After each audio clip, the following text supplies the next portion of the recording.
Mesdames et messieurs, bonjour. Bienvenue à On Jase, édition du 4 février 2020. Martin Lemay en compagnie de Luc Dansereau. Salut Martin, pas de virus? Moi, je vois bien. Roxane, également, Oui, Milanon. Roxane. Et personne aux médias sociaux. Ben, Élise est là, en tout cas. Élise est là. Élise est là pour partir le Facebook Live. Parce que tout le monde est malade. Ouais, c'est ça. On est comme le Canadien. Ben oui, tout le monde est comme le Canadien. Ouais. T'as été malade aussi. Ouais, mais ça n'a pas débloqué en virus intense. OK. Ouais. Tout le monde a été malade autour de moi, puis je tiens le fort. Je tiens le fort. Restez loin de moi. Oui, on tient. Oui, exactement. Puis on va parler avec Pierre Lebrun un peu plus tard, mais on va parler également avec Marc Denis. Puis on va lui demander à Marc, toi, quand tu es dans un avion rempli de virus comme ça, qu'est-ce que tu fais pour te garder en santé, Marc? Hey, salut vous autres. Écoute, on se lave les mains puis on essaie de pas trop parler de nom.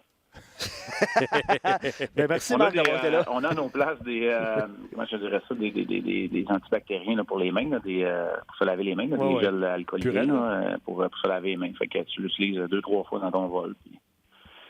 Ouais, tu fais attention. Les doigts. Puis tu sais, on le vit au bureau présentement. Là, Luc m'en parlait juste avant qu'on entre en onde à quel point RDS présentement, tout le monde est sur le carreau également. Ah ouais, hein?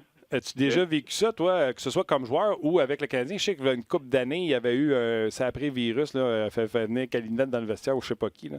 As-tu déjà connu ça? Ça m'est arrivé à Columbus. Évidemment, ils nous ont donné 2 jours de congé consécutifs. Je pense que c'était pendant un camp d'entraînement ou à la fin d'un camp d'entraînement. Puis il y avait vidé les vestiaires, il y avait, je sais pas comment on appelle ça, assaini le vestiaire. Là. Il y avait désinfecté tout le vestiaire. Là. Ouais. Parce que dans le fond, vous suivez dans vos stocks puis vous les remettez le lendemain. Fait qu'il essaie de vous donner une chance, dans le fond. Oui, exact. C'est virus, bactéries, c'est difficile à dire, mais c'est pour essayer d'éviter la propagation. Là. Tu sais, là, c'est fumigé qu'on appelle, c'est tout ça. J'essaie de regarder en même temps sur Google. Là. Tu sais, quand je pense que c'est sur désinfecté par fumigation. Nettoyage à sec, là, c'est pas. Oui. Puis, écoute, là, tu te croises les doigts, mais c'est sûr que ça va vite, là. Écoute, la sueur, le sang, les crachats, les fluides corporels, la proximité, tu es dans des avions, dans des autobus, dans un vestiaire, dans des pièces fermées, ça va vite. Fait que... As-tu déjà été demandé de rester à l'écart, Marc? Ça m'est arrivé une fois, j'ai manqué un match en carrière à cause de ça, puis, tu sais, là, c'était... à la maison avec avec la réhydratation par intraveineuse. Là. Pour essayer de se remettre sur pied. Ouais. Fait que exactement. Fait que, ça m'est arrivé une fois, mais tu sais, moi j'ai vraiment pas été si peu, puis je touche du bois. Là. Tu sais, ça peut nous arriver, là, on n'est pas. Là, on joue pas. Tu sais, nos systèmes sont pas aussi à terre que ceux des joueurs après un match, par exemple. Là. Mais, tu sais, on a de la fatigue, on manque de sommeil, on est dans l'entourage de l'équipe. Ça peut nous arriver à nous autres aussi, les membres des médias. Mais c'est une bonne affaire là, aujourd'hui que je présume qu'on les garde loin de la patinoire. OK. Le Carey Price. Il y a quelqu'un qui écrit, c'est Steve qui écrit ça. Il dit un duel Montréal-New Jersey avec toute l'équipe qui a Gastro. Il dit ouais, ça va être tout un duel. Non, mais c'est pareil. Là. Comment, Marc, on essaie de vendre ce match-là? Ah, ben écoute, c'est la situation dans laquelle tu te retrouves. Là, tu sais, je veux dire, le Canadien a plus le choix. S'ils veulent encore y croire, tu n'as pas le choix d'aller chercher des matchs, peu importe qui est dans la formation et vice-versa. Tu sais, ici, du côté de Davos, on essaie de bâtir quelque chose tranquillement, pas vite. Écoute, on n'a pas à le vendre. Moi, je pense que, tu sais, ça demeure du hockey, ça demeure être joué par des professionnels, là, tu sais. Puis, écoute, du côté du Canadien, mis à part Price, là, je pense que tout le monde va être capable d'être dans la formation. Price est demeuré à Montréal de même que Drouin et Byron. Foley a été rappelé, fait qu'il y a un peu de renfort. Il y avait Will de ce côté lors du dernier match, fait qu'il y a un attaquant d'extra aussi. Fait tu te croises les doigts. Du côté des Devils, c'est Subban qui n'était pas sur la patinoire ce matin. Finalement, il y a un entraînement plus prononcé qu'on pensait du côté des Devils parce qu'il manque des joueurs. Là. Il manque Ischier, il manque Vatanen qui vont rater le match de ce soir. Il y a Subban qui n'était pas là ce matin. Moi, c'est à distance que j'ai vu ça parce que nous autres, premièrement, il n'y avait pas de transport pour se rendre là-bas. On était un petit peu plus loin, puis on nous avait dit au départ qu'il y avait juste une légère disponibilité média. Finalement, il y a eu un entraînement quasi complet du côté des Devils ce matin à 10h30. Oui, mais pas sûr que tu as manqué, manqué grand-chose. OK. Ben écoute, l'entraîneur, Alain Fredin n'était même pas sur la glace. Là. Il a parlé aux médias. Il y avait quelques joueurs qui étaient là, quelques joueurs qui n'y étaient pas. Mais comme je te dis, Ischier, Vatanen et Subban, eux autres n'étaient même pas là sur la glace. Là. Il y a 2 joueurs appelés, là, Joey Anderson et Colton White, qui vont peut-être jouer. Joey Anderson va jouer, c'est sûr. Colton White, peut-être, si Subban n'est pas capable de jouer ce soir. Eux ont été rappelés là, du côté des Devils était sur la glace. C'est Jack Hughes qui prend la place de Nico Hischier au sein du trio principal des Devils. Écoute, Taylor Hall est maintenant parti en Arizona. Nico Hischier manque à l'appel. Alors, c'est Jack Hughes qui va prendre un petit peu plus de responsabilité et de minutes. OK. De toute façon, de ce qu'on peut lire à date, là, Vatanen va assurément manquer le match. Subban pourrait jouer. Fait que ça va être avant le match, pendant le hockey 360, tu vas le savoir puis pouvoir nous le communiquer, Marc, assurément. Oui, exact. Vatanen, Hischier ne joue pas, ça c'est sûr. Puis Subban espère être en mesure de jouer. C'est pour ça qu'il reste à la maison ce matin. OK. Price qui reste à la maison, ça veut-tu dire, faut-tu en déduire que c'était un Price qui devait être diminué dimanche dans le match? Tu sais, je veux dire, c'est pas du jour au lendemain que tu te ramasses sur le carreau comme ça. C'est-tu quelque chose qu'on peut déduire ou ça n'a aucun rapport? Bon, tu veux pas nécessairement. Moi, je pense pas qu'il va utiliser d'excuses de toute façon, puis je veux pas en utiliser pour lui. Okay. Sauf que Martin, ça revient à ce qu'on parlait la semaine passée, là.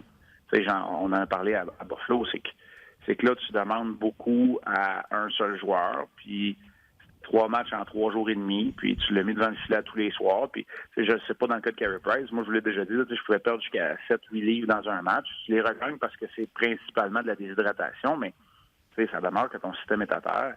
Fait que, tu sais, c'est pas toujours prêt à combattre ce virus-là. Je pense pas qu'il va utiliser ça comme excuse ou qu'on peut le blâmer là-dessus. Encore là, on a vu ce que ça donne, par exemple, tu sais. Puis là, tu sais, envoyez-moi pas des tweets là, pour me planter, mais la réalité, c'est ça, c'est que Price est remonté dans les catégories statistiques, même dans la saison complète, même si on s'entend que la première moitié n'a pas été super pour lui. Depuis le mois de janvier, il fait partie des 3 meilleurs gardiens dans toutes les catégories statistiques avancées traditionnelles. Mais dimanche, c'est pas ce gardien de but-là qu'on a vu. C'est pas de sa faute, mais c'est pas ce gardien de but-là qu'on a vu. Il était pas aussi sur sa marque. Puis moi, je suis convaincu. C'est pour ça, quand on dit que c'est pas optimal de faire jouer toujours le même joueur à tous les soirs, le même gardien à tous les jours. On l'a vu. Fait que là, il faut que tu le règles, le problème. Ouais. Aujourd'hui, il y a une occasion de briller pour un ou l'autre des gardiens. On le saura pas avant, 5h moins quart, d'après de qui de Cayden Primo ou Charlie Lindgren va être devant le filet. Mais peu importe. Il y en a un des deux qu'il faut qu'il commence à démontrer que c'est lui le gardien de but, c'est lui l'auxiliaire. À date, dans la Ligue nationale, c'est Cayden Primo qui l'a montré, mais je veux vous rappeler que Cayden Primo il joue même pas pour 900 dans la Ligue américaine de hockey, même si c'est une première saison chez professionnel, puis c'est positif, là. C'est quand même ça la réalité. C'est quand même ma question. Il joue, lui, dans la Ligue américaine. Il ne joue pas pour 900, mais il joue. Lindgren, ça fait méchant bout qu'il n'y a pas de chat à glace pour jouer un match. Qui joue ce soir, c'était le coach? Bon, c'est ça. Je n'ai pas de réponse, puis il n'y a pas de mauvaise ou de bonne réponse. C'est Charlie Lindgren, parce qu'il a 26 ans comparativement à l'autre qui en a 20, on pensait qu'il était prêt à accomplir cette besogne-là. Là, cette année, il ne l'a pas prouvé. Fait que, c'est une occasion. Maintenant, la raison pour laquelle je fais attention, Martin, c'est parce que lui aussi, ça fait 2 jours qu'il n'a pas pratiqué, puis lui aussi, il fait partie d'une équipe qui a plein de virus. Puis, lui, est-tu diminué? C'est pas parce que tu joues pas que tu n'as pas la grippe non plus. Fait que, j'ai aucune idée. Là. C'est vraiment touché, je trouve, même si on est avec la formation, de spéculer sur qui va être en uniforme, qui ne sera pas, parce que là, clairement, c'est la grippe, la gastro, on fait comme on veut, c'est quelque chose qui... Mais mettons que les deux sont en santé, t'as un beau problème, là. T'as 2 matchs quand même, est-ce que Price va être correct pour jeudi? Sinon, t'es pas hors chaque, il n'y a pas de problème là non plus, il faut qu'il joue. Mais c'est ça, Primo, c'était ce qui était primordial pour lui, je ne sais pas de faire de jeu de mots, là. C'est bon, c'est ce qui était capital pour lui, c'était qu'il joue. Il joue à Laval avec Kincaid, mais tu sais, c'est à Primo à jouer les matchs pour moi qui sont importants. Puis c'est ce qu'il fait, même si c'est pas toujours rempli de succès, c'est de l'expérience, c'est du millage derrière la cravate. Ben, moi, juste par rapport à que Primo joue, puis Lindgren n'a pas joué depuis 100 ans, puis Primo, il n'a gagné une, ce que Lindgren n'a pas réussi à faire. Ça serait Primo à soir. Puis le pire, là, je te dis ça, là, je ne suis pas allé scouter Primo à Laval, là, je te l'annonce. Non, mais c'est ça. Il faut tout le temps faire attention. C'est pour ça que je te dis, Martin, c'est que je fais attention, mais en même temps, il n'y a pas de mauvaise décision ce soir, là. Il n'y a pas de raison de s'enflammer sur les réseaux sociaux si c'est un ou si c'est l'autre. Tu peux avoir une opinion, mais moi, je pense qu'il n'y en a pas de mauvaise décision. Celui qui joue, là, ça c'est ce qui est important. C'est que celui qui joue a une occasion à saisir. Puis, quand tu es dans la Ligue nationale et que tu joues, tu essaies toujours de donner raison à quelqu'un ou de prouver que quelqu'un a tort. Ouais. Peu importe ce qu'on va dire, là, on se concentre sur faire le prochain arrêt. Tout ça, oui, ça c'est vrai, là, mais tu es toujours en train d'essayer de prouver. Là. Tu te trouves à chaque soir et ça va être le cas pour Primo et ou Lindgren. Je ne sais pas, Marc, si tu vas pouvoir répondre à la question d'auditeur qui s'appelle Anthony, qui l'a posée hier. Il est fort. Oui, parce que je sais que tu ne regardes pas tous les matchs de McNiven non plus. Là. Sa question, c'est Goldsu encore. Non, mais tu as parlé de la semaine passée, puis cette semaine, là, de la gestion de deuxième gardien de but, tout ça, puis de Lindgren, tout ça. Lui, il parle de la mauvaise gestion dans ce dossier-là de McNiven. Il a joué dans 3 équipes différentes dans la East Coast League parce qu'il n'y a pas de place pour lui. Puis là, on a Kincaid en bas qui ralentit un peu le processus.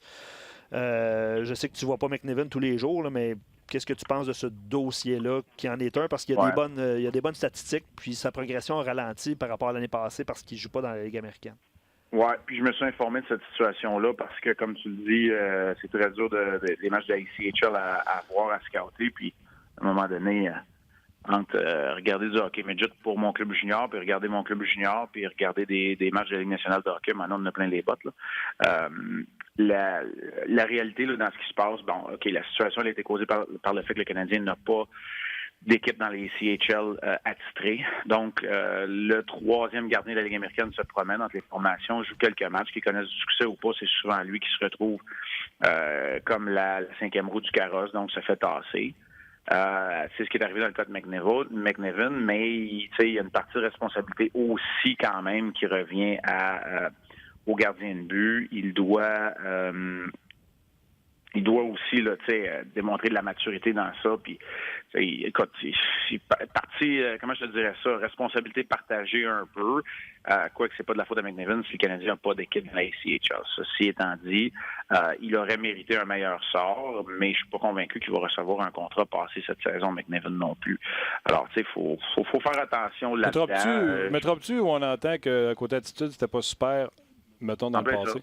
Ouais, c'est en plein ça. Là, à mot couvert, c'est à peu près ça que j'ai dit. Mais encore là, quand tu le vis pas à la première personne, moi, je fais toujours attention. Parce que tu vas parler à des gens près d'une organisation, ils prendront pas le blâme à 100 %. Tu sais, la réponse là, est rarement 100-0. C'est pas mal souvent plus proche de 50-50 que de 100-0. Là. Mais tu sais, le Canadien doit reconnaître ses erreurs aussi. Puis, c'est-tu Trois-Rivières, c'est-tu un autre marché pour la ICHL? On verra. Je sais qu'ils ont une bonne entente avec les Mariners du Maine, par exemple, mais c'est l'équipe des Flyers. Fait que c'est sûr que quand il y a un autre gardien des Flyers qui descend parce qu'il y en a un qui est en santé, c'est le gars du Canadien qui va se faire bumper. Ça, c'est juste normal. Alors, c'est la situation. Là. J'espère que je suis clair envers les gens. Absolument. Blâmer McNiven, mais c'est lui aussi. Puis c'est sûr que d'être dans une situation de même, ça aide pas à avoir une attitude enthousiaste envers l'organisation qui te signe non plus. Tu trouves que t'es barouetté un peu, mais il faut que tu fasses le travail, puis il faut que tu sois assidu dans l'entre-saison également. Fait que, tu sais, il y a un peu de tout ça là-dedans qui fait que c'est lui qui se retrouve aussi comme étant là. Dites-vous une affaire, là, si l'attitude était irréprochable puis qu'il était vraiment, vraiment bon, là, il serait à Laval, puis on se priverait pas. Il pousserait Kincaid à être dans les estrades quelques fois. On se priverait pas. Ouais. D'ailleurs, tu sais, je veux juste rajouter une couche. C'est d'autant plus surprenant, puis on est dans le oui-dire, mais dans le oui-dire, je te dirais qu'il est confirmé. Kincaid, c'est pas juste ses performances qu'il a sorti de Montréal. Ça a l'air que c'est pas chouette comme personnalité. Et que même à Laval, on a de la misère avec lui.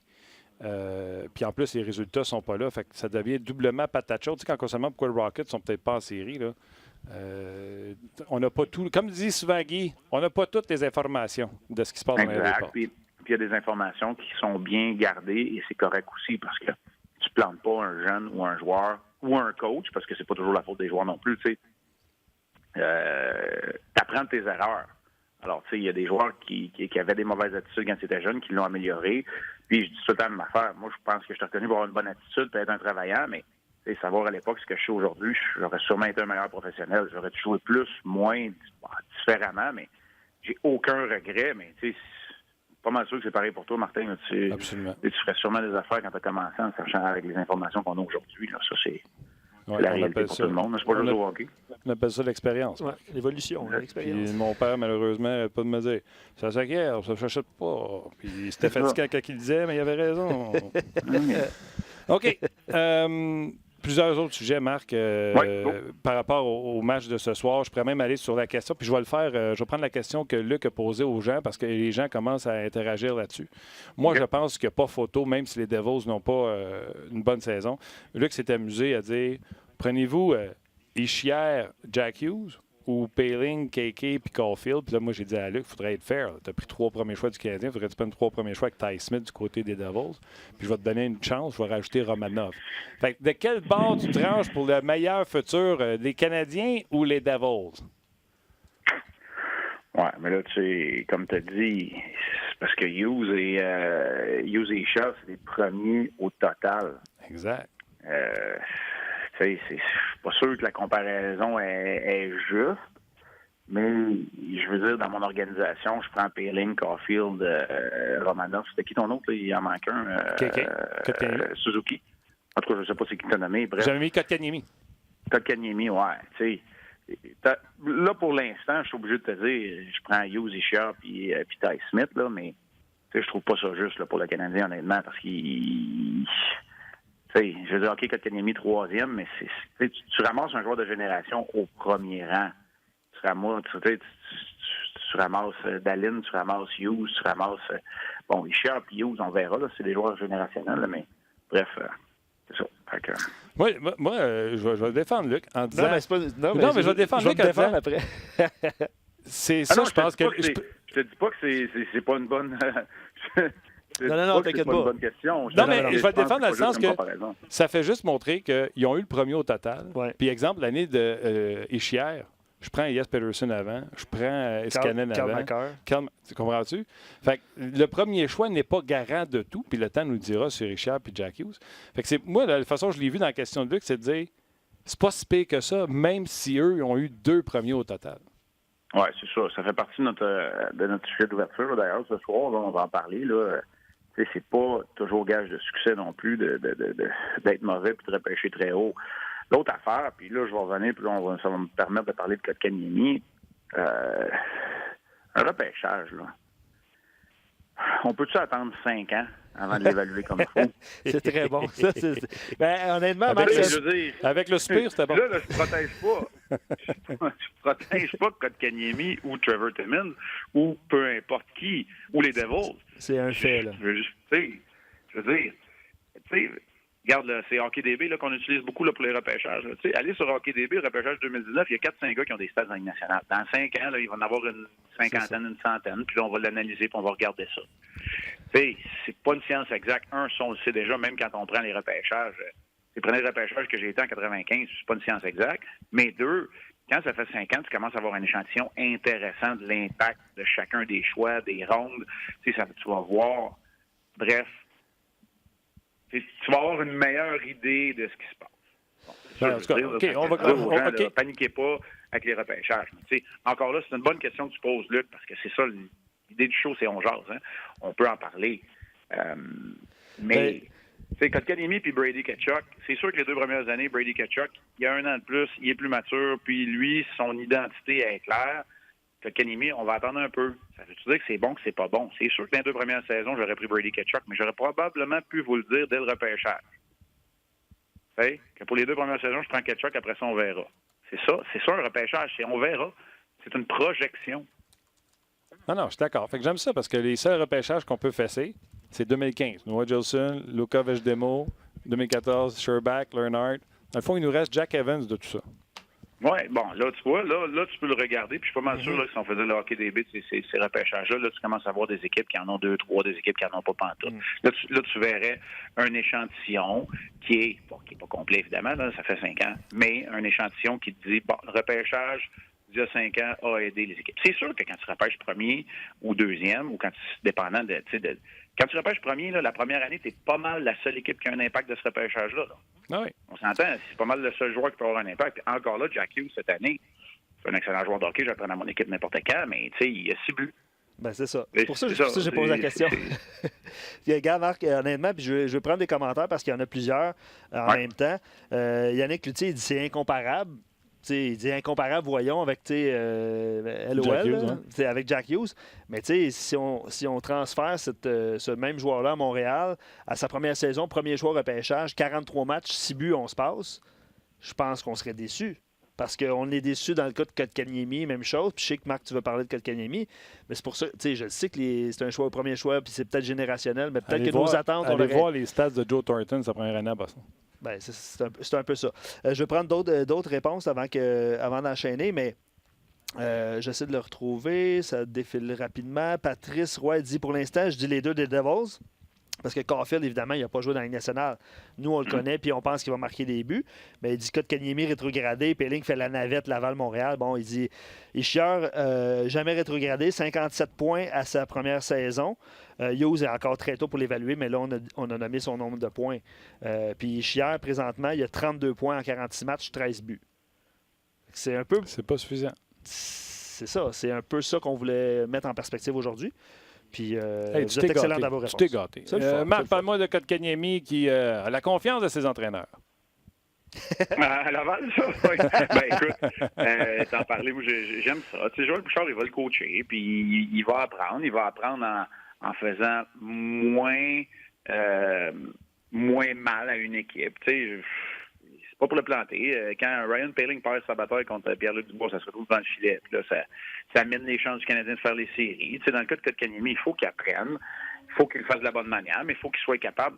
Tu sais, Claude Julien, là, quand on dit il n'est pas bon pour envoyer les jeunes, c'est pas vrai. Suzuki, il est là, il joue en masse, il a la confiance de l'entraîneur, il joue en avant de Max Domi. Certains soirs, je pense qu'il est même plus responsable que Philippe Danault individuellement. Là, on ne parle pas de l'impact du joueur. Là. On parle de certains jeux. C'est pas ça le problème. C'est que quand tu es un coach dans la Ligue nationale de hockey et que tu essaies de revenir dans la course, là, c'est ça. Tu fais pas jouer un jeune qui fait des erreurs et qui peut te faire mal. C'est ça le problème. Alors que Joël Bouchard, lui, c'est pas ça son mandat. Oui, tu vas avoir une équipe qui participe aux séries, mais tu vas le faire avec les jeunes qui vont commettre des erreurs puis qui vont s'améliorer. Fait que ça, je pense qu'on l'a vu. L'attitude est A1. L'effort, il est peut-être pas A1, mais il va apprendre à le démontrer. Puis je pense pas que c'est conscient. Là. Il se dit pas, moi, je vais travailler moins fort. Là.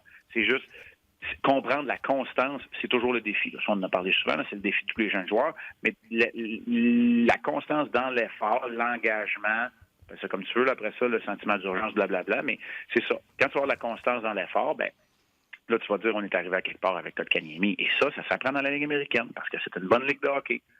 Parce que il y a des bons joueurs de l'autre côté, puis ils veulent pas te faire de quartier, puis ça ne te sera pas donné sur un plateau d'argent, mais tu vas avoir la chance de te reprendre. C'est ça qu'on voit dans le cas de Kotkaniemi. C'est pour ça que moi, j'étais un grand fan de ce qui se passe, mais dans le cas de Suzuki, on n'en parle pas de la Ligue américaine. Il t'aide, il est bon, il joue, il a du temps de glace, il joue dans toutes les situations. Parfait. C'est ça. Tu sais, je vais répéter quelque chose qui est bien important puis qu'on néglige, puis c'est normal. Tu sais, pourquoi ça a été si long avant d'envoyer Kotkaniemi dans les mineurs? Moi, il y a bien du monde qui m'a demandé ça. Fleury, pourquoi Poehling est encore là s'il joue 9 minutes? C'est drôle, mais non, mais je vais vous répondre. Alex Belzile, là, tu me dis, c'est quoi le rapport? Alex Belzile, c'est lui qui aurait été le premier gars rappelé à faire la navette, comme beaucoup de jeunes vétérans de la Ligue américaine font. Parce que c'est des joueurs que, entre guillemets, tu ne scraperas pas, c'est des bons pros, c'est des gars qui sont bubble, c'est des Charles Hudon, là, si tu veux. Là, c'est un petit peu compliqué dans le cas de Charles, mais tu sais, Alex Belzile, ça aurait été lui. Mais là, il est blessé. Fait que, comme il est blessé, puis que tu as des blessés en haut, puis que tu as des blessés en bas, ben Ryan Poehling joue un peu trop de matchs à Montréal. Rappelez-vous ce que Joël avait dit, là, Joël Bouchard. Il avait dit, là, laissez-moi le coacher. Ça, le plan, là, à ce moment-là, le plan de l'organisation, c'était qu'il s'en aille à Laval pour la saison au grand complet. C'était ça, là. C'était Ryan Poehling, une saison complète dans la Ligue américaine, aucun problème, il va jouer dans la Ligue nationale après. C'était pas qu'il score un but en 26 games à Montréal, puis qu'il joue 9 minutes, puis quand il commet des erreurs, il joue moins, là. Puis qu'on le scratch pour Jordan Wheel. Puis c'est pas parce que Jordan Wheel mérite plus que Ryan Poehling. C'est parce que Jordan Wheel, je vais être poli, mais c'est moins grave si tu le scratches. Dans le sens que, tu sais, encore là. Non, mais c'est parce qu'il fait pas partie. Il n'y a pas de plan de développement dans son cas. Fait que, on a assez planté le Canadien quand il ne savait pas où il s'en allait. Là, si tu protèges un guillemet tes joueurs ou que tu sais t'es jeune puis que tu veux les protéger, c'est pas le bon mot. Il faudrait que les mettre dans la bonne situation. Vas-y. Les mettre dans la bonne situation. C'est ça, les mettre dans la bonne situation, c'est le cas. Mais je suis d'accord avec vous autres, là, mais Poehling, il va revenir quand Drouin ou Byron va être prêt, là. Il va revenir, il va retourner à Laval, il va jouer des grosses minutes de la même manière que Kotkaniemi, puis ça va être bien correct. Tu sais, moi, j'ai pas de trouble que Thompson ne soit pas échangé, puis il passe la fin de l'année, puis ça va permettre à Kotkaniemi de jouer, mettons, 25 games dans la Ligue américaine, peut-être d'être dans les séries, de venir l'année prochaine comme un meilleur joueur. Oui, je suis d'accord, puis tu sais, le Canadien, bon, peut-être que j'ai trouvé que c'était un peu long, mais comme tu l'as dit, il y a tellement de blessés qu'on pouvait pas les envoyer. La seule différence avec la Ligue américaine, c'est que là, on y donne, tu sais, Joël l'a dit, il va jouer première ligne, premier power play, premier désavantage numérique. Sauf que on lui donne comme ça sans qu'il l'ait mérité. Par contre, s'il ne mérite plus, il va se le faire enlever quand même dans les américaines. On ne va pas le laisser là en disant que c'est un premier choix puis on le laisse là. S'il ne mérite plus, on va y enlever. Il faut. Ben, c'est ça le nanan. C'est ça la carotte au bout du bâton, c'est ça. C'est en jeu de puissance. Puis, mais c'est pas juste ça non plus. Là. C'est que l'autre, l'équipe, ils essaient à travers tout ça de gagner des matchs aussi parce qu'ils ne sont pas sortis de la course aux séries éliminatoires, ils sont dedans. Alors, tu sais, un Kotkaniemi, là, qui est en confiance avec la rondelle, il va aider, là. C'est un bon fabricant de jeu et on sait que Charles Hudon marque des buts dans la Ligue américaine. Ben, il va l'alimenter, Charles. Là. C'est une réalité. Mais comme tu as dit, sinon, on va en mettre un autre. Il faut que ça marche comme ça. Il faut que ce soit de même partout. Parce que ce message-là là, est beaucoup plus durable que quoi que ce soit. Je répète, là, c'est comme élever nos enfants. Ce message-là est plus durable que n'importe quoi. Tu achètes la paix, peut-être, à court terme, mais à moyen et à long terme, le message de mériter chacune de tes présences est beaucoup plus durable dans le temps. Okay, ça fait des meilleurs pros. Ça fait des bons pros. Ça fait des meilleurs vétérans plus tard. Ça fait pas des joueurs qui pensent que tout leur est dû. Non, puis, sais-tu quoi? L'an prochain, même plan. S'il faut qu'il joue octobre et novembre dans la Ligue américaine pour arriver prêt en décembre, moi, j'aurais pas de problème avec ça pour qui que ce soit. Il faut juste que tu aies encore un Jordan Will qui prend sa place en attendant. T'sais. C'est ça, exact. Fait que, puis là, je protège pas le Canadien. Là. C'est pas ça que je fais. Là, on parle du développement de jeunes joueurs dans une structure de hockey professionnel. Vous avez remarqué, je n'ai pas parlé de Marc Bergevin ou Trevor Timmins, c'est pas ça. Là. J'ai parlé de Joël Bouchard beaucoup parce que moi, je pense que c'est important ça, d'avoir un coach qui a les reins assez solides et qui a du caractère aussi pour montrer de la bonne manière. Moi, je pense que c'est important. Tu sais, j'ai eu Bob Hartley dans les mineurs, là. Ça fait une méchante différence quand tu as un gars solide comme Bob Hartley.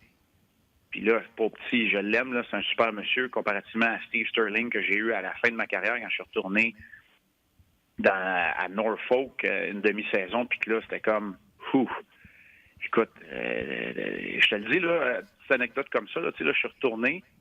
Ça faisait 10 ans que j'avais pas joué en Ligue américaine. Puis Darren Rumble, qui a coaché longtemps après ça en chef dans la Ligue junior majeure du Québec, ça, il était l'adjoint là-bas, il m'avait rencontré dans le bureau, puis c'était quasiment lui puis moi qui coachait l'équipe là, parce que Steve Sterling voulait pas être là. Tu sais, ça fait une différence quand tu as un très bon coach, une bonne culture dans la Ligue américaine. Puis Daniel Jacob, Alex Burrows, puis Joël Bouchard, là, puis on peut rajouter les autres adjoints, là, je te le dis. Ils font une bonne job. Alors là, tu as la structure pour le faire. Je suis convaincu. Puis, tu sais, on a eu Joël sur le show, Alex Burrows. C'est des gens que j'estime beaucoup. T'as vu Daniel Jacob? J'ai déjà parlé. On l'a déjà eu ce jour-là. Show. Déjà sur le show? Je te recommande. C'est une méchante bonne tête de hockey aussi. J'en doute pas. Par contre, je vais te poser une question. Ben du monde, tu sais, on l'entend dans l'entrevue, mais etc., mais il est tough, Joël. Il est dur, il parle, je pense qu'il est proche de ses joueurs, mais il est quand même tough. Ça marche-tu encore? T'inquiètes-tu? Ça marche-tu encore, cette théorie? Moi, je pense que oui, mais... Ça marche encore. Puis, tu sais quoi? C'est Joël, là, pour le connaître juste assez, puis pas lui donner des intentions, là, mais tu sais, pour le connaître juste assez, tu sais, Joël, parce que t'as pas le Joël des relations publiques puis le Joël entre les quatre murs. C'est la même affaire. Mais c'est comme ça que ça marche dans le monde du hockey. Tu sais, c'est correct de vouloir mettre un drap là, par-dessus des fois, puis dans la Ligue nationale, s'il fait le prochain step, il va peut-être avoir besoin de le faire parce que là, tu deals avec des adultes un peu plus vieux puis des gars professionnels qui veulent pas se faire éclabousser. Mais ce qu'il dit, c'est la réalité, c'est le même que ça se passe, mais il n'y a pas de surprise. Écoute, on en a parlé la semaine passée, on est à Buffalo, puis Guy le dit. Tu sais, à un moment donné, si tu le dis à tes joueurs, ça ne devrait pas être une surprise. Il va s'ajuster, Joël aussi, avec le temps, avec les années, là, mais c'est ça. Il n'y a pas de flafla, c'est tel quel. Puis... Mais oui, ça fonctionne encore. Ça fonctionne encore parce que, tu sais quoi, les joueurs de hockey, là, je le répète, pensez que nous autres, les médias, on est durs. Des fois, les entraîneurs sont durs. Il n'y a pas plus dur qu'un athlète envers l'humain. Ben, en tout cas, les athlètes qui veulent réussir, là. Auto-évaluation, là, il faut qu'elle soit bonne, il faut qu'elle soit honnête. Il n'y a pas plus dur qu'un athlète envers lui-même. En tout cas, moi, là, ça faisait longtemps que je savais qu'il fallait que j'arrête plus de puck quand j'ai été renvoyé des mineurs après 10 ans en Ligue nationale. Ça faisait longtemps que je savais que je ne goulais pas à hauteur, là. Tu sais, fait que... Pas fou. C'est ça. OK. Dernière. J'ose croire que je suis pas fou. Hey, on jase longtemps aujourd'hui. Oui, mais je t'en laisse une dernière. Okay. Le Canadien a perdu 3 matchs contre les Red Wings et ses 2 matchs contre les Devils du New Jersey. Et voilà. Tu changes ça, là. Moi, ça me fatigue un peu. C'est ça. C'est ça. Non, mais c'est ça. répond à la question. Je peux l'analyser si tu veux, mais... Ah non, pas l'analyser. plusieurs C'est-tu un manque de concentration? Comment que tu peux perdre tes 5 matchs en 5 contre les 2 pires équipes de la Ligue? C'est que, tu sais, il faut que tu dictes l'allure d'un match. Puis quand tu n'es pas capable de le faire, que ce soit parce que tu as des blessés, que tu n'as pas assez de talent, que tu n'as pas assez de profondeur ou que tu n'es pas concentré, bien, ça va te faire mal parce qu'il n'y a pas de mauvaise équipe. Tu sais, on s'entend, le Détroit, c'est une saison désastreuse, mais tu as du talent de la Ligue nationale, là, Athanasiou puis Manta, puis ils ont eu des blessés eux autres aussi. Là, mais tu as des joueurs qui peuvent te faire mal encore. Là.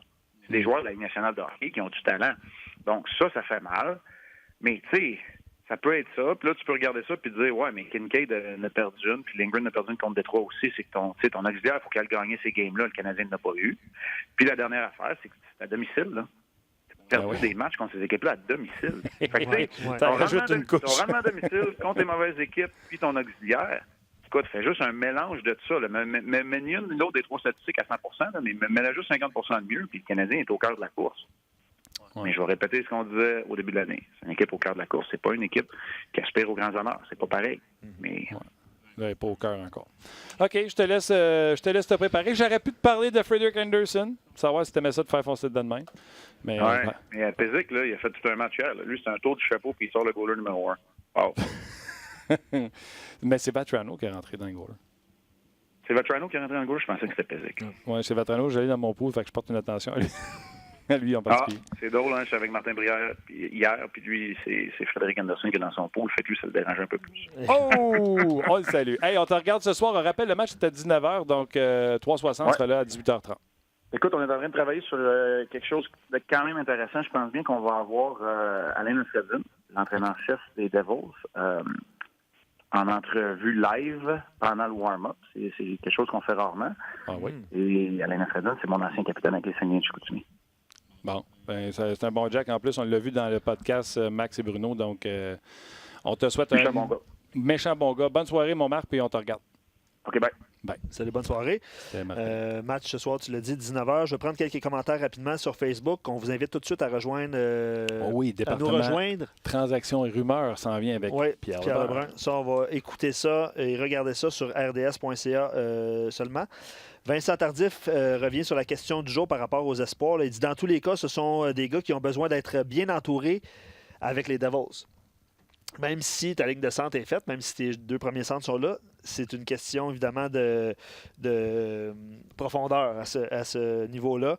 Ils ont bâti leur ligne de centre pour les 15 prochaines années à venir avec Hughes et Chier, ce qui est moins probable jusqu'à présent avec Kotkaniemi, Poehling, qui semble prendre du temps à développer. Moi, on n'a pas inclus Suzuki parce qu'il n'avait pas été repêché par le Canadien. Là. Mais Suzuki, en tout cas, visiblement, il Chier a signé son 2e contrat avec des gros pesos, puis c'est pas ça qu'on voulait là en termes de points. Là. Exactement. Olivier dit Jack Hughes. Si on dit d'être patient pour Échière, qui en est à sa 4e année, je pense. Oui, exact. On va être patient avec Kéké, qui en est à sa 2e. C'est bien dit. Beaucoup de gens parlent de patience, effectivement. Jonathan Huberdeau, il y a quelqu'un qui a écrit ses statistiques lors de ses 3 premières saisons. Je pense que sa 3e, c'est 54 points, mais avant ça, c'est en bas de ça. Donc, patience aussi. On ne dit pas que Kotkaniemi va devenir Huberdeau, mais c'est juste que les gens aiment ça, mettre les choses en perspective. Il n'y en a pas un qui est pareil comme un autre. Fait que, comme directeur gérant, là, ils ont le même problème que vous autres assis chez vous. C'est ça. J'attends-tu parce qu'il va devenir ou j'abandonne? Des fois, tu abandonnes puis il devient quelque chose ailleurs. Puis des fois, tu persistes puis il fait rien dans ton équipe puis ça ne donne rien de l'échanger parce que tu n'auras rien pour. Exact. Fait que c'est toujours ça avec quoi... c'est toujours ça qu'on pense quand on a un jeune joueur puis... qu'il faut prendre une décision sur ce joueur-là. Voilà. Donc, on reprend. On vous laisse sur Facebook. On vous invite sur rds.ca. On prend vos commentaires. Il y en a beaucoup. On va vous lire. Et Pierre Lebrun s'en vient dans quelques instants. Et voilà. Merci aux gens de Facebook. Absolument. C'est terminé. Olivier Bello dit... On peut rappeler aux gens, par exemple, que c'est Louis Domingue qui goal par soir. Oui, c'est vrai. Même si on ne le sait pas pour le 15e mois. On n'en a pas parlé, effectivement. Olivier Bello, il se pose la question, parce que c'est sûr qu'on voit plus les joueurs du Canadien que les joueurs des Devils du New Jersey, on s'entend. Là. Il se pose la question, est-ce que Hughes a vraiment plus de potentiel que Kotkaniemi? Il se pose la question. Tu sais, il ne sait pas, là, il se pose la question. Selon ce qu'on lit, ce qu'on entend, tout ça, oui. Absolument. C'est un premier choix aussi. Oui. Alors que Kotkaniemi était repêché 3e, puis personne ne s'attendait à ce qu'il soit 3e. Il dit « Je prends les jeunes du Canadien bien avant ceux des Devils. Le Canadien a plus de jeunes de qualité avec les Suzuki, KK, Romanov, Norlinder, Primo. Chez les Devils, à part Hughes, Ischier et Smith, il n'y a pas grand-chose. » Puis Gabriel, en bas, répond il a fait ses devoirs. Riley Walsh, Kevin Ball, Michael... Ouais, tu l'aimes, lui? OK. Mais Kevin Ball, on en avait parlé l'année passée pas mal aussi. Riley Walsh, si je ne me trompe pas, parce que là, j'ai un petit peu trop de jeunes joueurs dans mon club. Riley Walsh, si je ne me trompe pas, profitait de Adam Fox l'an passé. OK. Puis le Fox est parti. Fait que c'est Walsh qui a pris la pole. Puis ça va bien pour lui cette année. Je ne me trompe pas. Hey, commentaire éditorial, il faisait froid en rentrant ici, puis là, on crève. C'est épouvantable. Je vais aller régler, je pense. OK, Roxane est gelée en régie, ça va bien. Ouais. Autre commentaire, on chiale à Montréal, mais Toronto qui ne feront sûrement pas les séries, ça va crier en Ontario. Tu as parlé de la blessure d'Anderson tantôt. Ouais. Les Panthers qui sont quand même sur une lancée. Avant de rejoindre Pierre, je vais aller baisser le thermostat. Je vais vous faire, on va parler de rumeurs tantôt. Jean-Gabriel Pageau, évidemment, est au cœur des rumeurs. On va écouter une capsule préparée par l'équipe de Hockey 360. Ça dure une cinquantaine de secondes et on revient tout de suite après. Même s'il désire poursuivre sa carrière à Ottawa, Jean-Gabriel Pageau pourrait très bien se retrouver avec une autre formation le 24 février. Le Québécois a tout pour plaire aux directeurs généraux et avec une équipe en reconstruction, Pierre Dorion pourrait très bien vouloir monnayer son attaquant. Pageau a l'expérience des séries, lui qui a disputé 35 matchs depuis le début de sa carrière. D'ailleurs, la dernière fois qu'il a participé à la danse printanière, c'était en 2017, année où il a inscrit 10 points en 19 matchs. Les partisans d'Ottawa se souviennent surtout du deuxième match de la série face aux Rangers. Le petit joueur de centre avait inscrit 4 buts, dont celui en prolongation, pour permettre aux Sens de se forger une avance de 2-0 dans la série. Ce qui rend Pageau encore plus attrayant, c'est qu'il est en voie de connaître la meilleure saison offensive de sa carrière, ce qui s'ajoute à toutes ses qualités défensives qu'on lui connaît. Alors, excellent reportage de JC Burt. Yes. Disponible ces capsules sur rds.ca. On va vous en jouer comme ça tout au long de la semaine. Ça s'en vient. La date limite des transactions s'en vient. D'ailleurs, on va pas en parler avec Pierre Lebrun dans quelques instants, qui a écrit un article où il propose 6 transactions dans la Ligue nationale de hockey. Bien sûr, on va revenir sur le sujet pendant son entretien. Il y a quelqu'un, je ne sais pas son prénom, mais il dit à l'écrit à Barcelone, il fait chaud, bon chaud. Donc, tant mieux. Je ne sais pas si c'était en vacances. La beauté des podcasts. Effectivement. Eric dit les Devils vont transiger prochainement. On parlait de Vatanen tantôt, défenseur droitier, Simmons, Green, mais surtout Palmieri et Coleman. Il spécifie 2 gars de 28-29 ans avec une année de contrat pour être échangés pour des hauts choix. C'est sûr que les Devils devraient être vendeurs. Puis on va poser la question tantôt à Pierre si c'est le cas. OK. C'est très drôle. As-tu bien entendu? Je trouve ça très drôle. Mais moi, je continue avec vos commentaires. On va aller rejoindre. Je trouve ça drôle, faut que tu partages. Je partage. C'est que Roxane, dans nos oreilles, doit communiquer avec Pierre Lebrun. Puis, semble-t-il que Pierre est coincé au Subway. 12 pouces, 5 $. On va lui demander ce qu'il mange. Ça donne faim, justement. Je trouve ça très drôle. Raphaël Thériault dit Hughes casse rien. C'est ce qu'on disait en début d'émission. Là. Il dit Jack Hughes casse rien depuis le début de la saison. Alors, il est confiant pour Kotkaniemi. On voulait pas... Il a 18 ans. On voulait pas comparer là, en termes de joueurs, tout ça, c'est vraiment différent. Mais c'est vrai qu'il casse rien. C'est vrai que Kotkaniemi, l'année passée, ça a été une fin de saison difficile. Il cause plus de buts contre son équipe qu'il en apporte des bons. Dans le cas de Jack Hughes. Et les Devils avaient échangé beaucoup de choix au pêchage lorsqu'ils sont entrés dans la série il n'y a pas longtemps, il y a quelques années. Donc en 2018, il y avait eu leur premier choix, Ty Smith. Mais après ça, il n'y avait pas eu de choix avant la 4e ronde. Et là, après ça, c'est là qu'il faut aller au repêchage 2017 où il y a Nico Hischier, Jasper Bogvis qui est avec l'équipe présentement ou dans la Ligue américaine de hockey. Je pense que j'ai vu dans le sommaire dans la Ligue américaine de hockey. Et Riley Walsh en 3e ronde. Ouais. un défenseur qui est un projet puis que ça va bien pour lui. Fait que, il faut toujours faire attention à ces joueurs-là de troisième ronde, de quatrième ronde, un peu lointain, des fois que c'est des projets au collège qu'on pense qu'ils peuvent se développer. Des fois, ça n'arrive pas, mais des fois, ça arrive, ces petites choses-là, ces petites bébites-là. Absolument. Un commentaire de Louis qui dit Kotkaniemi a les caractéristiques physiques d'un jeune qui a grandi un peu trop vite. Il la regarde et il trouve qu'il a l'air de grand fouet. Ben, c'est ça. Grande jambe en proportion avec l'ensemble du corps. C'est sûr qu'il va devoir travailler. Puis c'est pour ça qu'il est à Laval, honnêtement. Il va devoir travailler ses batailles 1 contre 1, tout ça, parce qu'il y a du talent, on le voit. J'ai regardé le match Laval samedi. Puis tu sais, il se déplace, il y a du talent, c'est juste renforcé. Puis je pense qu'il va pouvoir le faire avec le Rocket. Puis Marc l'a dit tantôt, puis on le dit depuis 2 jours. Là. À un moment donné, il se développe en bas, connaît du succès, et puis il va monter en haut. Arrive avec de la confiance en haut. Mais c'est vrai que puis Stéphane Leroux le mentionnait aussi à Hockey 360 hier, il disait, tu sais, si ça ne fonctionne pas à Laval, c'est ça le danger. Je ne sais pas à quel pourcentage. Ça a été un flop. Tu ne seras pas le premier. Écoute, non, mais un des repêchages, parce que les Blues sont premiers, on n'en parle jamais. C'est-tu 2015? Un des pires repêchages ever. Bruins de Boston, 2000... Ah, c'est pas 2015, c'est-tu 2017? 2017, l'année de Ischier. Les Blues ont 3 choix de pêchage. Oui.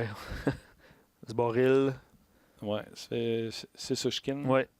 Et The Brosk. Exact. Un seul des 3 joue et a un impact. Puis Matthew Barzal tout de suite après. Il y avait des choix là, dans les 3 back-to-back. Je ne me souviens pas de l'année. Mais on avait échangé Lucic pour avoir un premier choix. Ouais, Puis après, avec avec Martin Martin Jones, Jones. on a pris Martin Jones pour un autre premier choix Exact. aux Sharks de San Jose. D'ailleurs, ça avait été très habile, mais on n'avait pas été capable de monnayer ça. Ça, c'est un des pires repêchages, mais les performances de l'équipe font en sorte qu'on en parle un petit peu moins. Ouais. Je l'ai, c'est ça, j'avais raison, c'est 2015. C'est 2015. Fait que c'est Zobril, The Bros, Sinishin, et là, tout de suite après, tu avais Barzal, Kyle Connor, Thomas Chabot. Enlève 3, tu mets les 3 autres. Mais les Blues connaissent du succès. Imagine, tu drafts Barzal, Kyle Connor, Thomas Chabot. 1, 2, 3. La preuve que c'est pas une science exacte. Puis des fois, on repêche selon les besoins. Pas supposer que le Canadien l'a fait, là. Avec un joueur de centre. Ouais. Sylvain, les Devils ont le même problème que le Canadien. Ils ont quelques excellents jeunes, mais n'ont pas de mentor pour bien les guider. Il donne l'exemple de Kovalchuk qui semble faire un bon travail avec Suzuki, mais que Kovalchuk va être de passage à Montréal. On dit que Weber, puis pas Weber. Ouais, Weber, c'est leur job. C'est ça qu'il dit. Les jeunes attaquants auraient besoin de bons vétérans pour les aider à bien s'installer dans la LNH.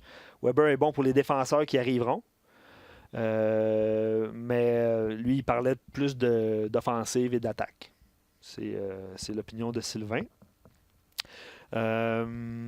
Steve parle de séries. Il dit pour faire les séries, il faut passer en avant de Floride et Toronto. On oublie l'autre division. C'est vrai qu'avec les Hurricanes, les Flyers, les Islanders, ça va être plus tough. Le Canadien est à 8 points des Leafs de Toronto ce matin, mais les Leafs ne sont même pas en séries éliminatoires. Même chose avec les Panthers de la Floride, que les Canadiens, heureusement, ont battu samedi, mais les Panthers n'ont pas 1, pas 2, 3 matchs en main sur le Canadien de Montréal. Fait que je vais le répéter, les Canadiens focus sur les victoires, ramasser des points, que de focuser sur l'adversaire. Ah oui, ça c'est sûr. Tu vas te rendre malade. Gagne tes matchs. Tu vas te rendre malade, ça t'a dit? Non, mais gagne tes matchs. En ligne, toi, là, on est rendu à 22-6, ça prend. Fait que j'ai envie de te dire bonne chance. Ouais. Mais les chances que ça arrive, c'est quand même assez mince. Le Canadien qui affronte les Devils du New Jersey ce soir. Le Canadien a perdu 2 fois contre les Devils, à domicile les 2 fois, 4-3 en prolongation et 6-4 face aux Devils du New Jersey.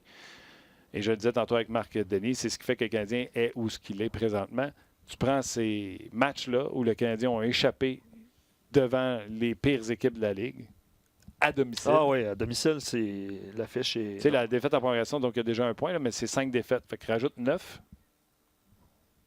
Rajoute 9 points au Canadien. Le pattern est comme différent. Le Canadien est à 64 points. Ben, c'est les deux séquences de 8 défaites aussi. 9 points. Tu es à 64 points. Tu es à T'es à la place des Panthers de Floride. Autre question d'Alex, puis on est toujours en train de tenter d'établir la communication avec Pierre. Pourquoi on parle d'échanger Petrie, Tatar ou Kovalchuk? On parle de choix au repêchage, mais pourquoi pas aller chercher un jeune joueur qui est plus proche de la LNH comme Suzuki l'était? Puis moi, j'ai écrit, tu sais, le Canadien a quand même échangé Pacioretty pour obtenir... Pacioretty qui restait du terme. Qui restait du terme. Il restait 1 an. Ouais. Puis il a signé 7 ans, 7 millions. Ouais. Donc, c'est ça. Puis là, j'ai posé la question, qui on échange si tu veux avoir un joueur comme Suzuki. J'attends sa réponse. OK. Parce que c'est pas évident, là. Non, puis il n'y a personne qui va rien te donner dans la Ligue nationale de hockey aujourd'hui. On n'est plus à l'époque de Sam Pollock. Pierre Lebrun, salut! Comment ça va? Ça va bien, là. On m'a dit que tu étais pris dans un Subway. Fait que faut-tu te chanter la toune 12 pouces, 5 $? Ouais. Hey, sais-tu qu'est-ce qui est, on va te dire, un petit monde? Vas-y. J'espère que ça ne dérange pas que je dis ça en ondes, mais le fils de Sam Pollock, c'est un des entraîneurs d'une de mes filles au hockey ici à Toronto. Un petit monde. Ouais. Je savais pas ça. Gentil monsieur? Oui, absolument. Good. Pierre, plusieurs sujets à discuter ensemble avec ton article d'ailleurs qui s'est passé, que tu as écrit sur le The Athletic. Tu t'es improvisé directeur gérant. C'est rare que je te vois te mouiller autant, Pierre. Ben écoute, j'ai fait clair en disant que c'est mes idées. Ça n'a rien à faire avec l'information qui me fait partager des équipes. C'est mon opinion que comme directeur gérant universel, ça serait 6 échanges que j'aimerais faire. Alors, ça m'enlève du trouble, disons. J'espère. En tout cas, il n'y a pas personne qui m'a appelé hier ou aujourd'hui. Fait que... Ah ouais, hein? Pour pas de cher. Voyons donc, ça vaut bien plus cher que ça.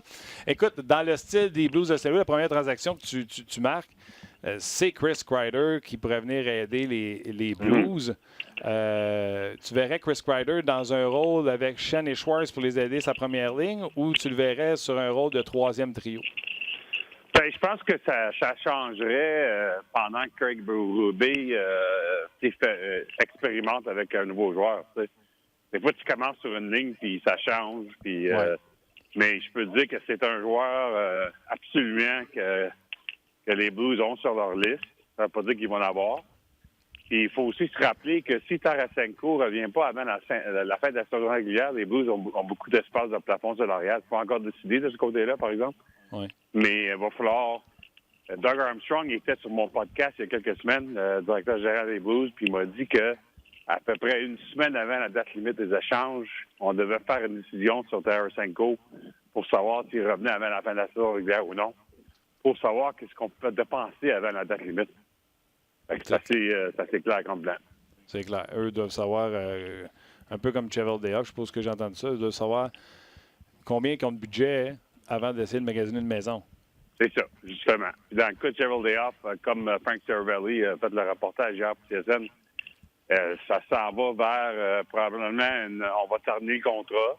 Les deux côtés qui sont d'accord avec ça. C'est pas encore fait. J'ai eu une conversation ce matin, en fait, avec quelqu'un qui est proche de ça.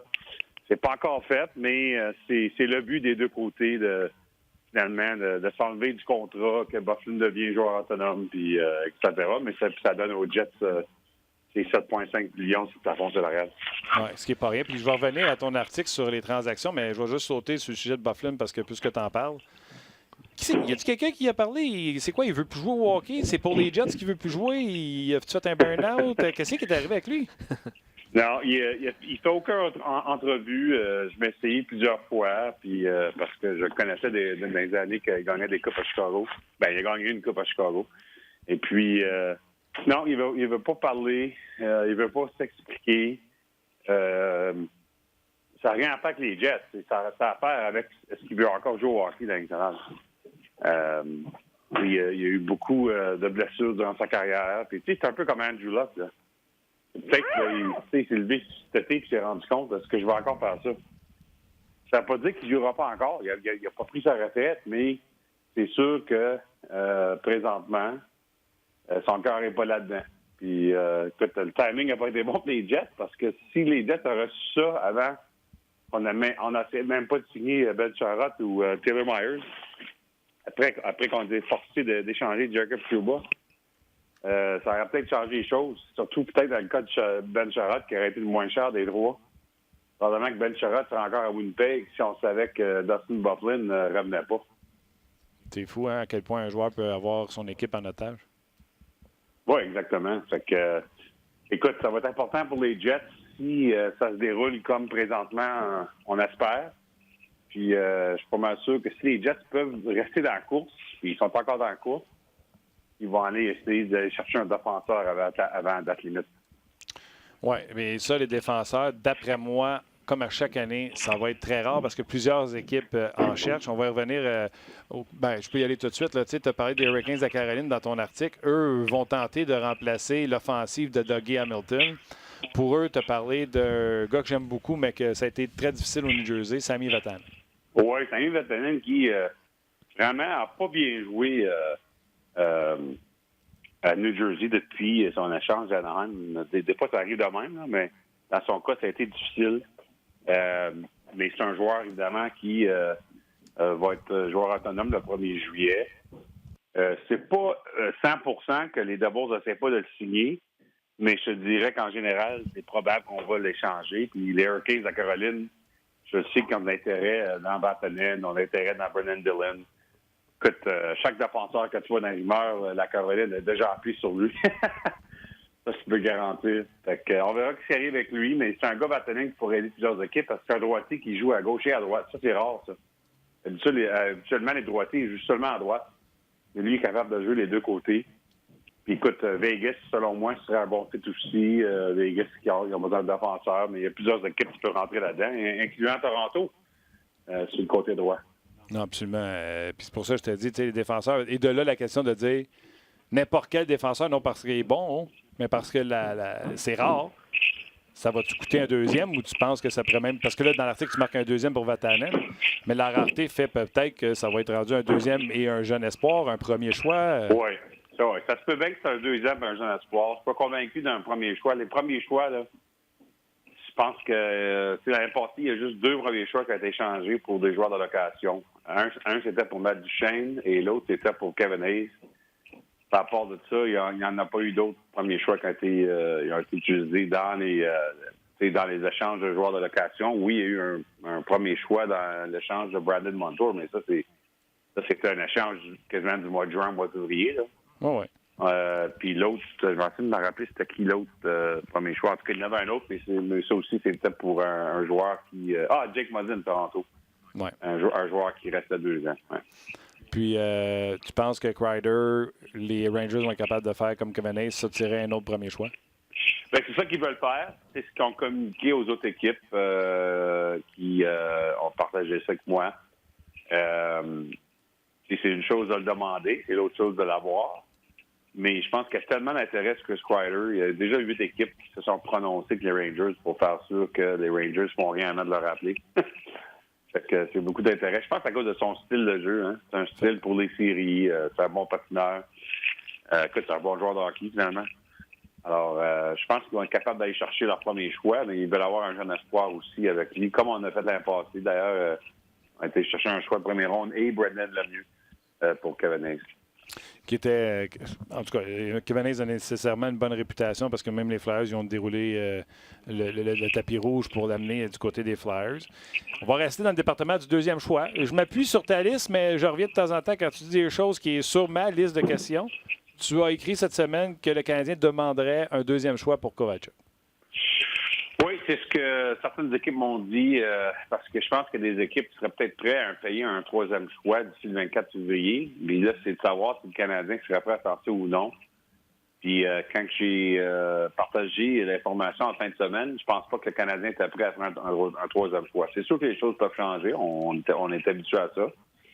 Mais quand l'information m'est parvenue en fin de semaine, c'était minimum deuxième choix. Et en plus de ça, ça nomme des informations, des conversations à l'interne chez le Canadien. Est-ce qu'on devrait en fait le garder parce que l'impact qu'il y a eu dans le vestiaire et sur la patinoire depuis qu'il est arrivé à Montréal?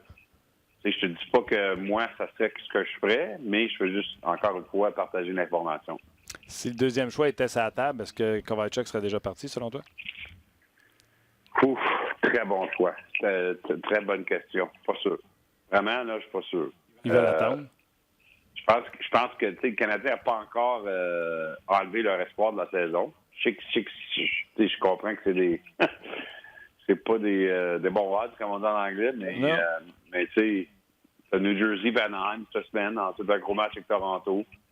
Je pense qu'on aimerait attendre au plus proche du 24 février avant de décider de Kovalchuk. OK. Fait que même si le deuxième choix est là, ça veut Ben pas dire que non, je dis pas ça. Je t'ai dit que je savais pas. On jase. On jase. Excellent podcast. On jase. Pierre, est-ce que le Canadien pourrait être tenté ou est-ce que tu as entendu de l'intérêt pour des joueurs qui leur restent une autre année? Exemple, Petrie et Tatar. Ouais, ben écoute, c'est les deux noms qui me parviennent plus souvent quand je parle aux autres équipes. On adore Jeff Petrie sur le marché. Okay. Vraiment, là, si Jeff Petrie serait vraiment sur le marché, ça serait probablement le défenseur numéro 1 sur le marché cette année. Le Canadien, Marc Bergevin, je crois, ne veut vraiment pas l'échanger. Là. Vraiment, vraiment pas. Mais moi, je dis jamais non à 100% parce qu'il y a peut-être une équipe qui va tellement forcer l'affaire d'ici le 24 février. Ça va être peut-être quelque chose que le Canadien n'aura pas le choix d'au moins discuter à l'interne. C'est une équipe là, vraiment perd la tête puis offre un package qui est encore meilleur de ce que les Kings ont eu pour Jake Muzzin l'année passée. Il faut quand même au moins en discuter. Mais je peux juste te dire que je pense que quand les équipes appellent le Canadien, qu'est-ce qu'ils entendent, c'est que le Canadien ne va vraiment pas les changer. Dans le cas de Tatar, c'est un peu moins évident pour moi. Je pense qu'entre les deux, puis écoute, ça se peut très bien que les deux restent à Montréal, là, je pense. Là. Mais entre les deux, si tu me demandes quel joueur des deux qui a une meilleure chance de déménager, je dirais Tatar. Parce qu'il va coûter moins cher. Coûter un peu moins cher, puis aussi, je pense que quand on commence à penser à le remplacer à long terme, évidemment, il y a un Caulfield qui s'en vient, il y a de la jeunesse, quand tout le monde est en santé, les gens, on voit que où tu mets Domi, où tu mets Kotkaniemi quand il revient, il y a toutes sortes de décisions à prendre. Tatar, c'est leur meilleur pointeur quand même, là, mais... Presque un point par match. Ouais, mais à la fin de son contrat de 31 ans, je pense qu'on voit son meilleur présentement, selon moi, hein, ouais. Puis, encore une fois, comme je te dis, je pense que le Canadien aimerait mieux le garder. Mais dans son cas, quand tu parles aux équipes qu'on sait qui aimeraient aller chercher un allié le 24 février, tu as Pittsburgh qui aimerait remplacer Gensel. Pittsburgh, moi, je pense qu'on aime Tatar d'une façon. Edmonton, c'est Ken Holland, en fait, qui connaît très bien Thomas Tatar. Mm-hmm. Calgary, il y a plusieurs équipes qui cherchent un joueur d'avant que Tatar pourrait vraiment faire partie de ça, mais si t'es Canadien, qu'est-ce qui est le fun, c'est que t'as pas besoin de l'échanger. Tu peux le garder. Il faut vraiment qu'une équipe te donne une raison de l'échanger. Oui, la fameuse phrase, Pierre. OK, je sais que tu ne veux pas l'échanger, mais qu'est-ce que ça prend pour que tu le laisses aller? C'est ça. Et là, c'est là que les Red Wings se sont gâtés en disant ça va prendre un premier, un 2 puis un 3. Justement, ils ont fait une très belle échange. C'est de valeur pour Vegas que Thomas Tatar n'a jamais fonctionné pour eux autres, mais c'était une belle échange de Detroit. Puis, écoute, mais c'est une des choses, par exemple, c'est drôle que tu mentionnes cet échange-là, c'est une des choses qu'une des équipes a mentionné, moi. Qu'ils n'ont pas aimé la façon que Tatar a réagi à l'échange en mi-saison entre Detroit et Vegas, puis ça demande si la même chose arrivera encore. Pas sûr de ça. Je pense que c'était quand même assez unique qu'il se fait échanger une équipe comme Vegas, une équipe d'expansion, qui sont tellement proches comme famille, cette équipe-là, dans la première année, que tu sais, t'es l'étranger qui rentre là-dedans au mois de mars. Je pense pas que je pense pas que c'est surprenant que Tatar ait eu de la misère quand tu regardes la façon que la saison s'est jouée à Vegas avec ces joueurs-là, tu sais. Tout le monde avait leur rôle, tout le monde était proche. Là, tout à coup, tu rentres là comme étranger, tu es supposé de prendre une job d'un de ces gars-là. Ça me surprend pas que ça n'a pas bien allé, mais ça ne veut pas dire que s'il se ferait échanger maintenant encore, ça serait la même chose qui se produirait. Il y a quelqu'un, je reviens sur Kreider, quelqu'un sur notre page qui demande est-ce que Pierre croit que Boston serait prêt à donner un premier Trent Frederic pour Kreider parce qu'il fitterait avec les Bruins? Oui, il fitterait. Je veux dire, son style fit avec les Bruins. Je te dirais, par exemple, que les Bruins aimeraient mieux aller chercher un droitier. C'est pour ça que j'avais un exemple des Bruins dans mon article. Moi, j'avais mentionné André Cassé, des Ducks, qui est un droitier. Parce que surtout sur le côté droit, qu'on aimerait aller chercher un joueur. Mais la raison que Kreider, c'est possible, c'est que son style serait parfait avec les Bruins. Puis Jake DeBrusk, qui est à gauche présentement, c'est la deuxième ligne, lui pourrait jouer sur l'autre l'aile à droite, ensuite Kreider à gauche. Fait que je pense que ça fait parmi les discussions chez les Bruins aussi, là, mais c'est sûr que c'est un plus gros prix à payer, par exemple. D'ailleurs, le joueur des Ducks que tu as mentionné dans ton texte, Andrei Kaz, il y a peu de monde qui le connaît. C'est quand même un jeune joueur, 24 ans seulement. Pourquoi il est intéressant, lui? Bien, je pense que les gens pensent que c'est un joueur qui a encore du talent, qui ne s'est pas encore démontré. Selon mes informations, les Ducks, c'est pas une équipe qui habite les équipes et leur demande s'ils veulent gâter. C'est juste que il y a des équipes qui appellent. Puis c'est sûr qu'Anaheim, il est le troisième allié droit sur cette équipe-là. Alors, c'est comme son rôle est un peu limité. On sait que ça a été confirmé par Bob Murray, le directeur gérant, au mois de septembre, lorsque l'échange avec la Caroline, ça n'a pas arrivé. Il en a parlé publiquement parce qu'il était frustré. C'était cassé qu'il allait à la Caroline pour Justin Falk. Et puis l'échange n'est pas fait parce que Falk, avec sa clause de non-échange, a décidé de ne pas aller à Anaheim. Mais c'était ce joueur-là qui se faisait échanger. Fait que ça, c'est toujours important de se rappeler aussi quand les choses de même se passent. Parce que ça veut dire que l'équipe devrait échanger. Exact. Un peu comme avec le Wild du Minnesota, Zucker. Ben lui, il s'est fait échanger comme 1000 fois. Là. Ouais. Va-tu partir cette année, finalement?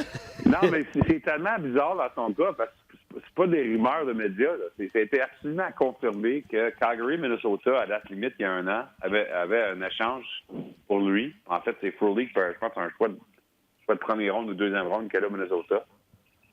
Puis ça n'a pas fonctionné parce que sur le côté des Flames, on a mal deviné notre espace de plafond salarial. Puis c'est pour ça que ça n'a pas arrivé finalement. Ça m'a été confirmé. Fait que Zucker, c'est l'information que ça a été parvenu. Puis ça l'a déçu évidemment. Parce que lui, marié, sa femme est à télévision au Minnesota. Elle est au Minnesota. Puis évidemment, ça a été assez public et confirmé l'été passé lorsque les Pingouins ont essayé d'échanger Phil Kessel au Minnesota. Phil Kessel, encore une fois, que sa clause de non-échange, a dit non au Minnesota. Puis un des joueurs qui revenait à Pittsburgh, c'est Jason Zucker. Ça fait 2 fois là, que le Wild dit oui en principal, mais que ça se passe pas au dernier niveau. Il n'y a pas juste à Montréal que les gars veulent pas aller. Oui, peut-être, oui, c'est ça. OK. Écoutez, j'invite les gens à te lire. Il y a Jean-Gabriel Pajot que tu penses qu'il pourrait être un fit avec les Islanders. C'est un travaillant. C'est sûr que Trotz l'aimerait. Hein? Ben, il y a bien des équipes qui pourraient prendre Jean-Gabriel Pajot. J'ai mentionné les Islanders parce que oui, c'est un joueur que je sais que Barry Trotz aimerait, mais la réalité, c'est que Edmonton, Calgary, Mazan, là-dedans, il y a des équipes qui aimeraient Jean-Gabriel Pajot. Mais il ne faut pas oublier non plus que je pense que les sénateurs vont faire un offre de contrat à Jean-Gabriel Pajot, sinon cette semaine, la semaine prochaine, pour au moins s'essayer. Là. Ouais. Ça ne veut pas dire qu'ils vont se skier, mais ils vont s'essayer parce que les sénateurs aussi aimeraient savoir Jean-Gabriel Pajot l'année prochaine. Frederick Anderson, là, je pense que Luc m'a dit tantôt qu'il était quand même sa patinoire ce matin. Déjà qu'il avait l'air sonné après son premier contact. Hier, a finalement quitté le match des Leafs. Écoute, il n'y a pas un joueur, il n'y a pas une blessure qui ferait plus mal aux Leafs que celle-là. Oui, c'est pas mal proche entre lui et Morgan Riley. Déjà que la blessure de Morgan Riley fait mal. Ouais. Anderson, en fait, qui n'était pas sur la patinoire avec l'équipe ce matin, selon mes collègues qui étaient à la pratique des Leafs. OK. Mais on verra qu'est-ce que les Leafs annoncent, là. C'est sûr qu'on va devoir faire attention dans son cas parce que lui, il a déjà eu des commotions cérébrales dans les années passées. En tout cas, c'est absolument le cas que déjà que ça fait plusieurs mois que les journalistes de Toronto parlent constamment du fait que le deuxième gardien passait bon. Et que si jamais il y a une blessure à Frederick Anderson, que les Leafs sont dans le trouble, alors voilà. Probablement que ça ne sera pas sérieux dans son cas, mais même le fait qu'il manque juste un match ou 2, ça souligne encore une fois le fait que, tu sais, hier soir, ils ont complètement dominé les Panthers. Mais Hutchinson n'est pas capable de rien faire quand il est rentré dans le match. Puis, écoute, ça fait peur. Ça fait peur à l'organisation quand tu sais qu'il n'y a pas de relève. Puis, il n'y a pas rien dans les Marlies non plus. Fait que je sais que la priorité des Leafs, selon mes informations, c'est d'aller chercher un défenseur au côté droit. Mais je dois te dire qu'après hier soir, c'est un autre indice que s'il y a moyen de parvenir d'un deuxième gardien. Là. Puis moi, un des gars que j'aime beaucoup, c'est Craig Anderson, des Sénateurs.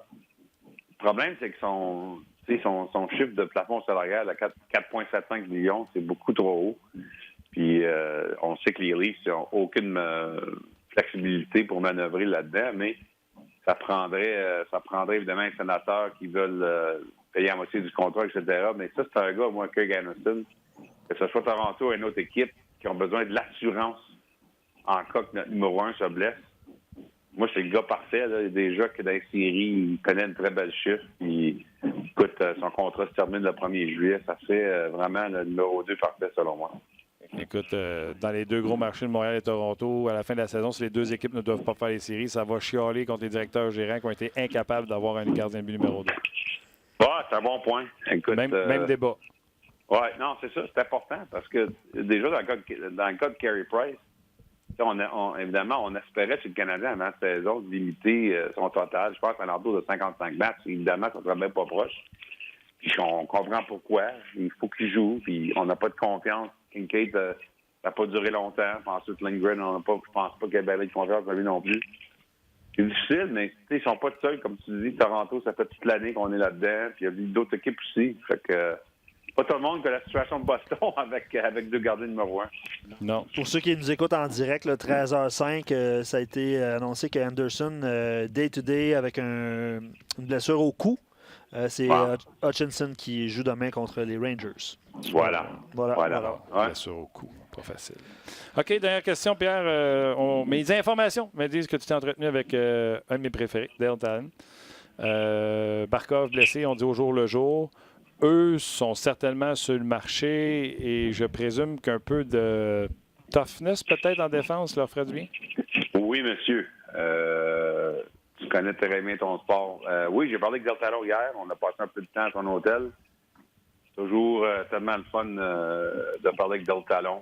J'adore son histoire de golf. Tu sais, le fait qu'il aurait pu probablement eu une carrière au golf, mais il a décidé de jouer au hockey. Puis il continue d'être un très bon golfeur. C'est tellement intéressant comme vie. Mais Del Talon qui, écoute, on n'est pas caché, évidemment. Il y a une façon de s'améliorer défensivement chez les Panthers. On va le faire avant le 24 février. C'est une équipe qui est tellement explosive offensivement, mais qui était 25e dans les buts contre. Évidemment, comme Del Talon a dit lui-même, ça prend un meilleur Bobrovsky aussi, puis il commence à avoir des signes que Bobrovsky se réveille. Puis je pense que Bobrovsky s'est mis trop de pression à cause du contrat au début d'année.